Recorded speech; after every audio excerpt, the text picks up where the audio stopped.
of the heavens and the earth, Lord. The living God, the Holy One. Say you are, and we give you worship. Say you are. Souvenez-vous que je disais au début, je disais il y a 2 semaines, que l'ennemi travaille sur plusieurs pôles. C'est un monde extrêmement étendu, mais le Saint-Esprit va souvent nous inspirer pour toucher certains points afin de les renverser et de les détruire. L'un des éléments avec lesquels l'ennemi travaille, les agents des ténèbres travaillent, ce sont des marmites que j'ai intitulées, qu'on appelle les marmites mystiques. Et je disais que dans chaque famille, que tu le saches ou que tu ne saches pas, il y a des marmites mystiques. Et d'ailleurs, tu ne peux pas le savoir si le Saint-Esprit ne te le révèle pas, ou si quelqu'un dans la famille n'en parle pas, ou si quelqu'un n'a pas donné l'information. Dans chaque famille, ne pense pas que c'est parce que tu as accepté Jésus que ça a disparu. Il n'y a que lorsque toute la famille, en partant même des piliers de la famille, s'ils se convertissent, c'est là qu'ils peuvent livrer cela. Amen. Donc il va être question cette semaine de travailler sur comment, non pas seulement les détruire, mais qu'est-ce que tu dois mettre à la place. Parce que le monde, comment soit la nature a horreur du vide. La nature a horreur du vide. Amen. C'est pourquoi cela doit être remplacé. Dans chaque famille, il y a ça. Je vous ai rendu témoignage d'un membre de ma famille qui m'a dit, Pasteur Ghislain, est-ce que tu sais que dans notre famille, il y a X, c'est elle qui détient la famille, plutôt la marmite mystique. Et ensuite, cette dernière me dit, il faut qu'on fasse un tour là-bas pour aller faire un travail. Mais je n'ai pas reçu l'aval du Saint-Esprit. Parce qu'on ne rentre pas dans des batailles si le Saint-Esprit ne t'a pas dit, il faut le faire. Amen. Mais il y a une chose que tu es capable de faire, c'est d'enlever ton nom dans la marmite mystique. Est-ce que vous comprenez cela? C'est que ton nom soit effacé, le nom de ta descendance soit effacé, le nom de tes enfants soit effacé, le nom de ton travail soit effacé, le nom de ta destinée soit effacé. Cela tu peux le faire parce que ce n'est pas toi qui es à l'origine de l'existence de cette marmite. Et je me vous dire que quand on parle de marmite ici, ce n'est pas la marmite qui est à la cuisine là-bas en métal. Hein? Non, non, non, c'est une entité. Répétez, entité. C'est une entité. Donc, je veux que vous compreniez. Vous comprenez cela. C'est pourquoi, dans ce travail, cette semaine, comme je disais, elle est stratégique. Vous savez, le monde des ténèbres, quand il travaille, vous avez des personnes qui sont en train de marcher là. Mais je peux vous dire une chose. Il y a certains dont on a déjà mangé. On les a déjà mangés dans le monde des ténèbres. Leur viande, leur corps a déjà été mangé. Leur sang a déjà été bu. Le sang a déjà été bu. Le corps a déjà été mangé. On les a déjà mangés. La seule chose qui reste, c'est juste quoi? Juste le jour qui a été établi pour leur, dans le plan physique, Juste, viens un peu, calme, viens. Comment on a déjà mangé? C'est pas lui, mais l'autre. Maintenant, vous êtes au travail. Puisque la personne, il faut une cause, il faut une raison. Et puis, juste derrière, il y a, par exemple, une table. Et puis, ils sont en train de discuter. Et puis, pour se rendre comme ça, la personne tombe. Et puis, la tête colle sur le bout de la table. C'est son collègue. Alors, en vérité, c'est pas ça. Il y avait déjà la programmation, la programmation. Est-ce que vous comprenez cela? Il y a plusieurs. La question, c'est que dans ta propre famille, qui on a déjà programmé? Amen. Qui c'est qu'on a déjà mis dans une marmite? Et juste des toutes petites raisons qui n'ont pas, en fait, juste des raisons qui n'ont pas, qui n'ont pas de poids. C'est pourquoi tu dois travailler, tu dois prier, tu dois te positionner comme le défenseur de ta famille, le défenseur de ta maison, le défenseur. Nous sommes dans une... Et que, au fur et à mesure, je me rends compte que tu rencontres, on vit dans un monde compliqué. Amen. C'est pourquoi je peux comprendre pourquoi dans l'Apocalypse, c'est sans venir, Maranatha, Seigneur Jésus, viens nous chercher. Je veux rentrer à la maison. Amen. Je veux rentrer. Parce que ici c'est compliqué. Maranatha, viens. Amen. Amen. Donc tu ne peux pas être oisif. Tu ne peux pas te dire de toute façon, moi je suis fatigué de combattre. Regarde, si tu es fatigué, tu dis Jésus, viens me chercher, je vais rentrer. Parce que tu ne peux pas rester ici sans combattre. Ce n'est pas possible. Tu ne peux pas tenir. Tu ne peux pas. Si toi tu cesses de combattre, ils vont t'avoir. Ils vont voir ta femme si tu es marié. Ils vont voir tes enfants. Ils vont avoir ils vont t'avoir. Ils vont avoir ton travail. Ils vont t'avoir. Parce que eux, ils ne dorment pas. Amen. Amen. Amen. Dans ces temps. Et dans ce travail, j'aimerais que tu comprennes que c'est toi qui dois en fait travailler pour ta destinée. C'est toi qui dois travailler pour ta maison. C'est toi qui dois travailler pour tes enfants. C'est toi qui dois travailler. C'est pourquoi il faut être alerte. Il faut être alerte. Dans ces moments-ci, parlez avec vos enfants. Posez des questions à vos enfants. Tu dors bien? Est-ce que tu as des insomnies? Quel genre de rêve tu fais? Qu'est-ce que tu as rêvé? Amen. Amen. Est-ce que tu entends des voix qui viennent t'appeler? Est-ce que vous comprenez cela? Posez ces genres de questions. Soyez alerte. Si l'enfant te dit, je rêvais, on m'a donné des bonbons pendant que je dormais, je suçais des bonbons, il faut savoir que cet enfant est ciblé par la sorcellerie. J'ai rêvé que je m'envolais comme un avion, comme un oiseau, je partais. Il faut savoir que cet enfant, on est en train de l'initier à la sorcellerie. J'ai rêvé que, en fait, qu'un homme ou qu'une femme s'unissait à moi dans la nuit. Il faut savoir, on est en train de vider son énergie. Amen. Et en même temps aussi, on est en train de lui communiquer, lui transmettre des poisons dans sa dimension spirituelle, des poisons mystiques, etc., etc. Il faut les changer. Est-ce qu'on est ensemble? Amen. Dans ces temps, dans ces moments-ci,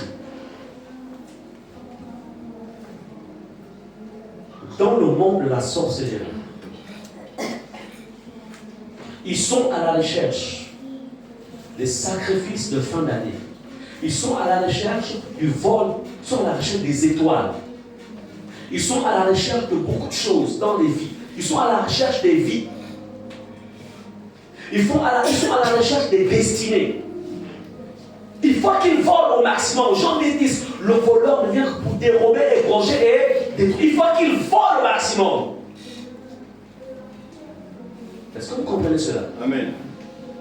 Avant que je n'entre dans mon message, chers parents, Noël n'est pas une fête chrétienne. Je répète, Noël n'est pas une fête chrétienne. Noël est une fête du Dieu du commerce. C'est une divinité satanique.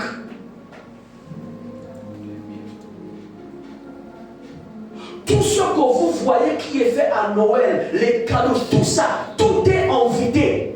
Tout est envoûté. Quiconque fête Noël, quiconque achète un cadeau pour dire à son enfant, c'est ton cadeau de Noël, tu es en train de livrer ton enfant à une entité maléfique. Tu es en train d'adorer cette divinité maléfique. Noël n'est pas chrétien, Noël est païen et il y a une puissance derrière. Chaque cadeau est envoûté.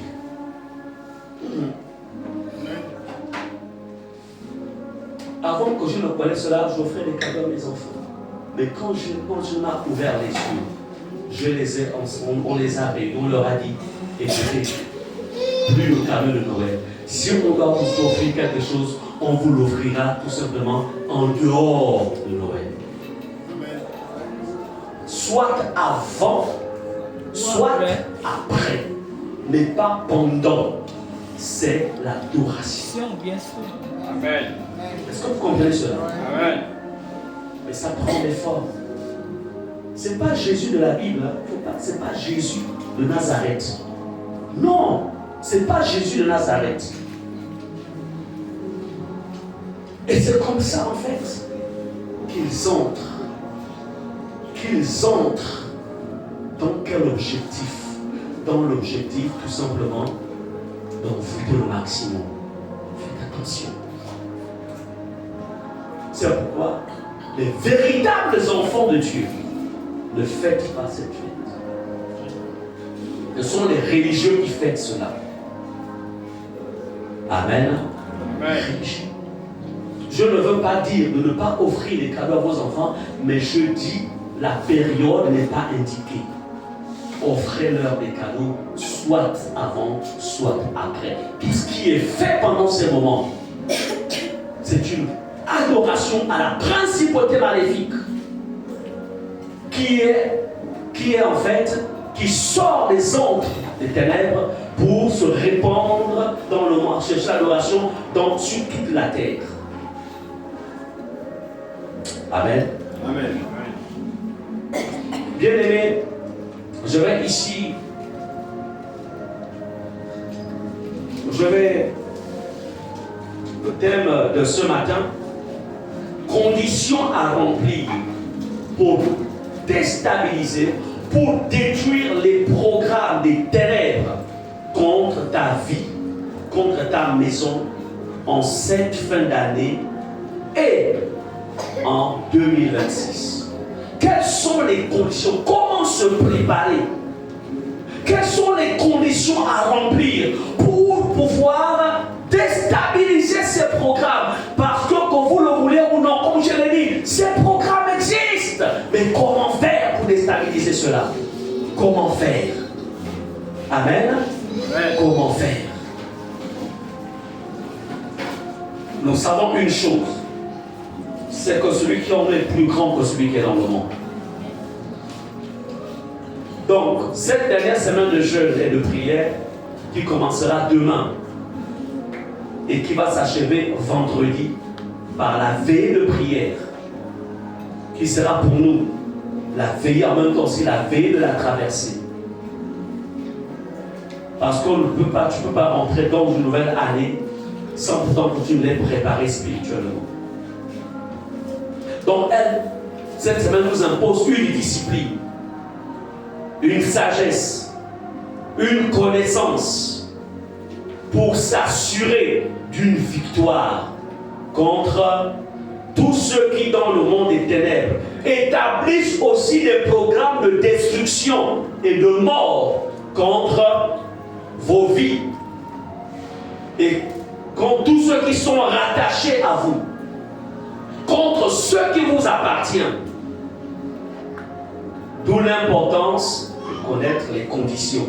Vous savez, une victoire, elle ne s'obtient pas si les conditions n'ont pas été remplies. Amen.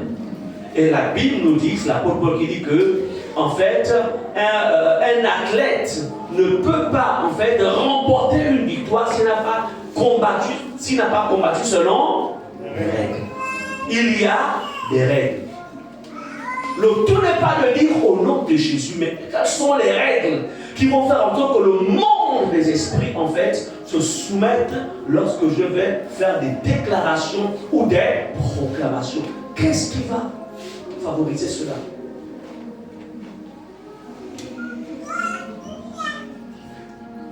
Comment faire pour que ton nom, ton travail, ton ventre, tes grâces, ce qui a été certainement mis dans une marmite, comment faire pour que lorsque tu te mettras à prier, à donner des ordres, que cela soit annulé et détruit et que tu récupères ce qui est à toi? Comment faire lorsque tu vas donner des ordres pour que tes ordres soient écoutés de l'autre côté?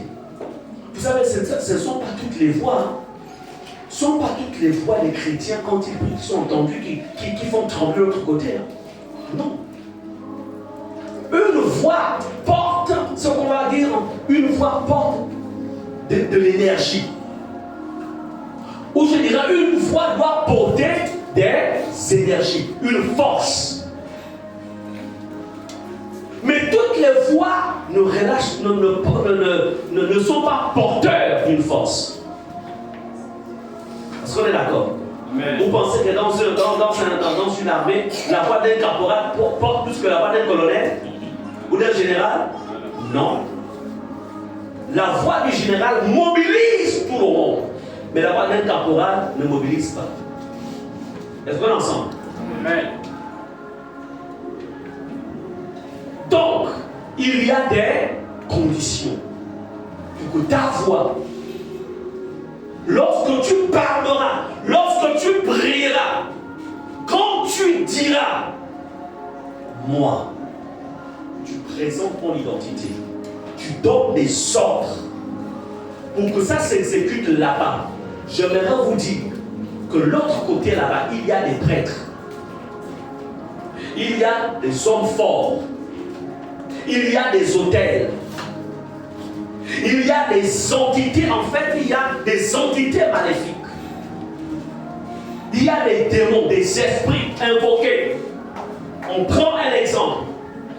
Ils sont là tout autour. Je vous montre parce qu'il faut que vous compreniez. Je veux 5 personnes. Maintenant que les chants, venez ici.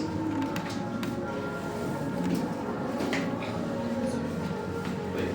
Quand tu as le pantalon mal, tu peux t'asseoir. Assois-toi. Assois-toi. Mettez-vous tout autour. Qui le encore? Voilà. C'est une image que je prends, hein? Que vous compreniez comment ça se passe. Mets-toi par ici pour que... Voilà. Ça là, c'est par exemple l'étoile de la santé ou du mariage de quelqu'un. Je peux donner le nom de quelqu'un ici.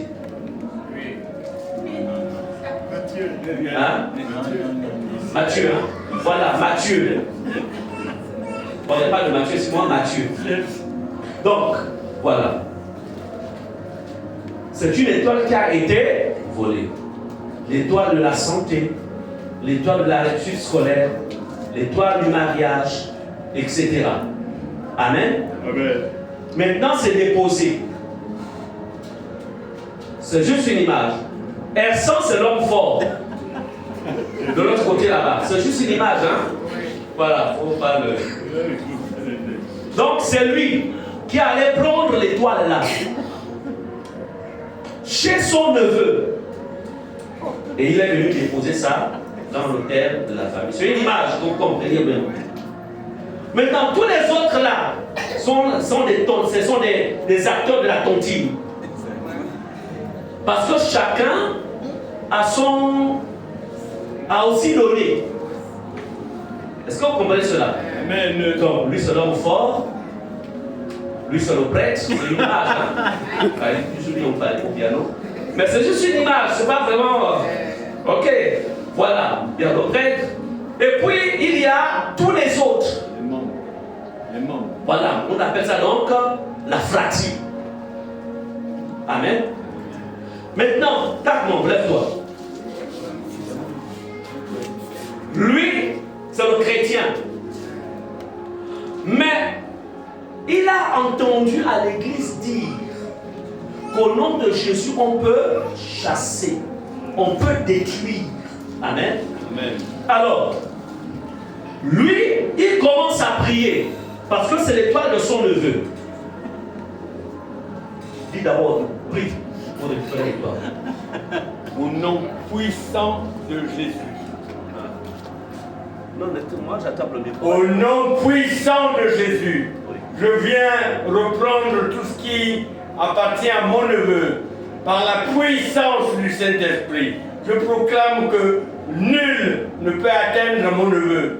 Et je déclare maintenant que toutes les flèches enflammées envoyées à mon neveu retournent à leur expéditeur et à leur commanditaire. Ok.